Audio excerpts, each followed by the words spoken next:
Assalamualaikum warahmatullahi wabarakatuh, Ustadz.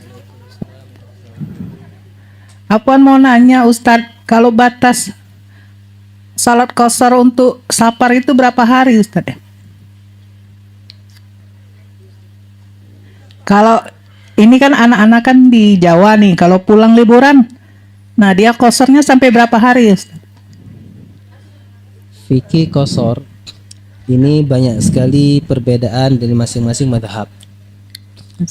Yang pertama, ada yang menyatakan qashar itu selama dia niatnya musafir. Jadi selama dia niatnya musafir dan memang dia tidak mukim di daerah tersebut, maka dia statusnya adalah musafir dan dia boleh mengqashar salatnya.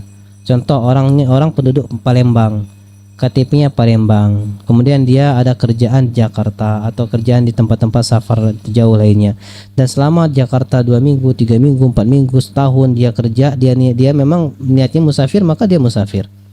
Ini satu pendapat, maka dia baginya boleh qashar karena dia musafir.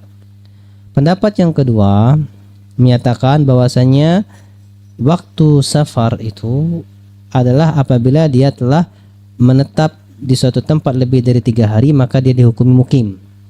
Maka ketika dia telah lebih dari 3 hari, maka dia beramal dengan amalan mukim. Dia dikategorikan mukim, orang yang menetap. Cuman pendapat ini ada yang berpendapat seperti itu, tapi bagaimana kita menyatakannya ketika kita sudah 3 hari di situ? Misalnya orang tanya penduduk mana, tetap jawab penduduk Palembang. Gak mungkin bilang penduduk Jakarta. Mukim mana? Mukim Palembang. Gak mungkin bilang mukim Jakarta, ya kan? Walaupun udah 3 hari 4 hari gitu kan. Itu berarti ya itulah diantara khilaf dalam perkara safar ini. Kemudian ada yang kalau untuk batasan safar pun itu untuk khilaf masalah waktu safar ya. Jadi dari khilaf ini yang tengah, yang roji menurut yang kita pelajari adalah safar itu kembali kepada posisi dia dan niat. Posisi dia ketika dia di sana berapa lama dia niatnya safar, yang musafir. Tetap seperti itu, tapi ada keutamaan bagi musafir apabila dia memungkinkan untuk sholat bersama kaum, maka itu lebih utama. Itu kan keumumannya. Jadi walaupun dia niatnya musafir, tapi dia ingin sholat berjamaah di masjid karena dia tidak lagi jalan, lagi menetap, bisa berjamaah zuhur asar tidak dijama' dan tidak diqashar, ini lebih utama. Tetapi ketika dia pada kondisi tertentu, dia sibuk, ada kerjaan yang begitu banyak, nggak memungkinkan dia untuk ke masjid, sering dia harus mengqashar, maka dia qashar, ini nggak mengapa karena dia masih musafir.